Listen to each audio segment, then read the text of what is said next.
Ito guys, namamadali na sila dito. Ayan no. Mga vendors sa Recto Avenue. Ito yung binalikan na ito nakaraan.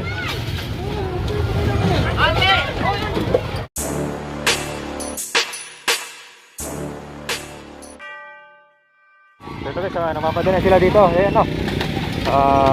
Mga vendors sa Recto Avenue. Ito. Ito, mga daming obstruction dito. Yan. Nakabante ng Recto Avenue.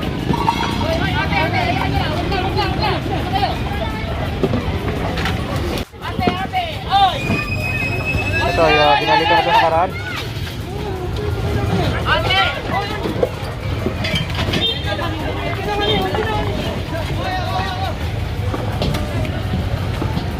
Ito. Bilis ang akutan.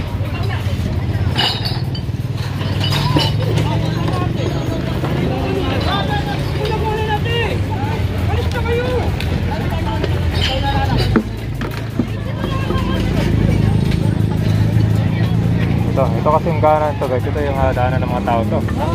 Ito yung ito nakikita yung Riles guys, ito po yung PNR dati sa huling boundary ng Recto Avenue. At ito po yung government area pa yun dyan, mga informal settlers yung nakatira dito. Pero yung bahay nila nasa second floor no.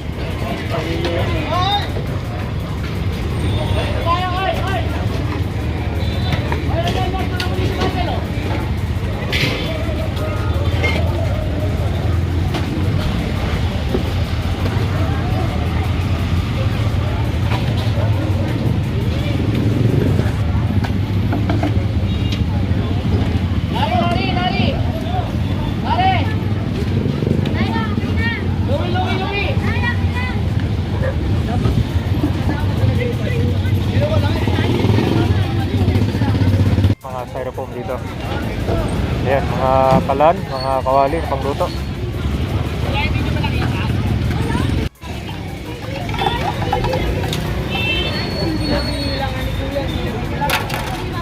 So, ganito ka dugyot ng area dito guys.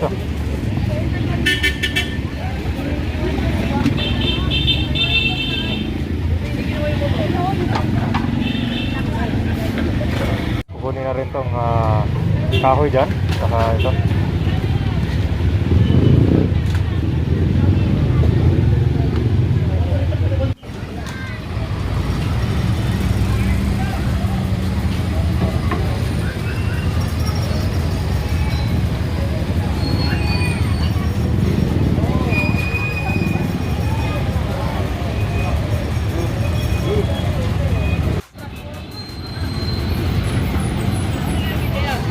Recto Avenue natin guys at ito ang pagdiniretso yung papunta sa may Delpan Street at yan kinukuha na yung mga panito guys. Ito pala nagtitinda sila ng mga karne dito guys yan sa may kaba ng huling papasok ng Divisoria.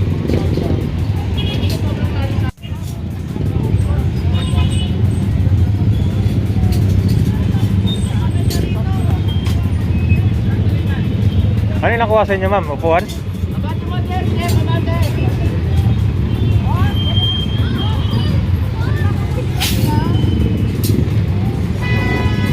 guys, sa obstruction kasi pinakakuha natin yung upuan nyo. Sa daanan lang. Ito sinampa na. Ayun may lima pang kahoy dito sa gilid oh. Ayan po, bawal dito yan. Ito kabahan ng Recto Avenue. Dito guys, mga negosyo lang titinda mga karne dito kaya minsan nangangamoy dito no. Kaya kailangan linisin sa rato kasi ginagaling ng tambakan ng basura. At ito na yung truck ko, ito yung mga nakarga. Ito yung tatlong sidecar kanina doon sa may Sunsun Street. Ito na naman, ginagawa nilang ganda. Kaya di naubos yung mga basura dito nakasanay siya sa mga basura.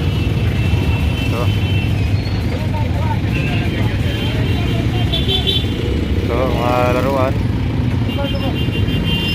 Kaya may mga crates yan guys kasi may mga vendor na nagtitinda ng mga prutas dito.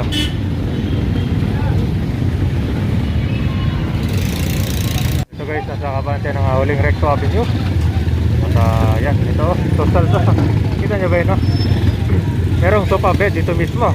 Dito yan sila na nakaupo. At saka maganda ito guys, dito rin sila umiinom. Meron pang red doors na naiwan dito.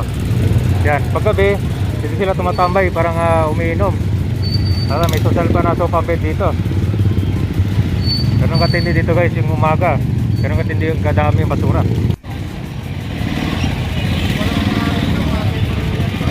So meron na namang sidecar dito.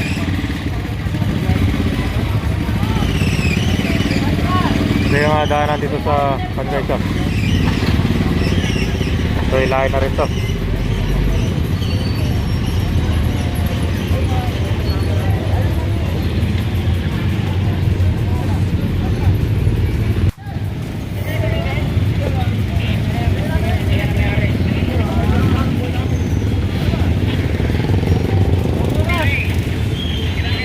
Dito na yung may-ari.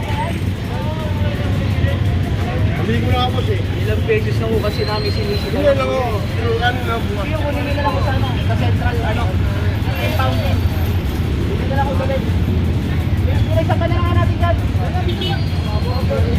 So ilang beses itong nasita, kaya ikakarga na to. Itong sidecar na. Dahil laking abala kasi sa obstruction dito yan.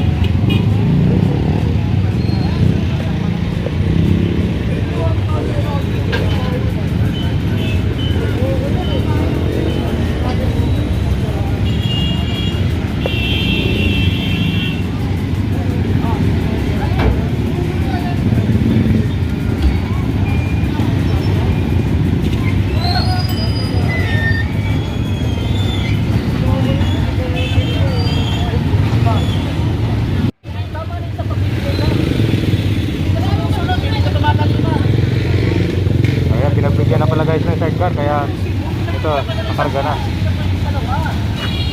Ito kagising namin kuya. Tindi nito kabahay, no? Nasa Arte na tayo, no? Galing tayo sa may Delpan Street in Tulay. Ito tuwing umaga ginagawa nilang tambakan ng mga basura ito dito. So ganito kadami, no? Then paggabi kasi, sa gabi silang tatapon dito kasi walang nagbabantay, no? So kailangan na talaga lagyan ng CCTV dito sa area. So yung mga truck na papuntang north, sa may North Harbor Link, papuntang sa NLEX, na maraming mga truck dumadaan ngayon dito.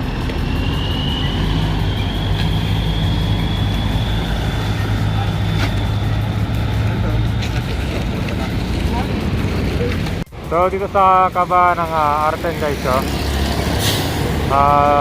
favorite spot ng mga street dwellers dito na matulog dyan sa may mismong Center Island na to, no? Then araw-araw niinis ng DPWH yan, pati ng DPS ito. Kita nyo kung gaano kasikat itong Road 10 na tambayan ng mga street dwellers.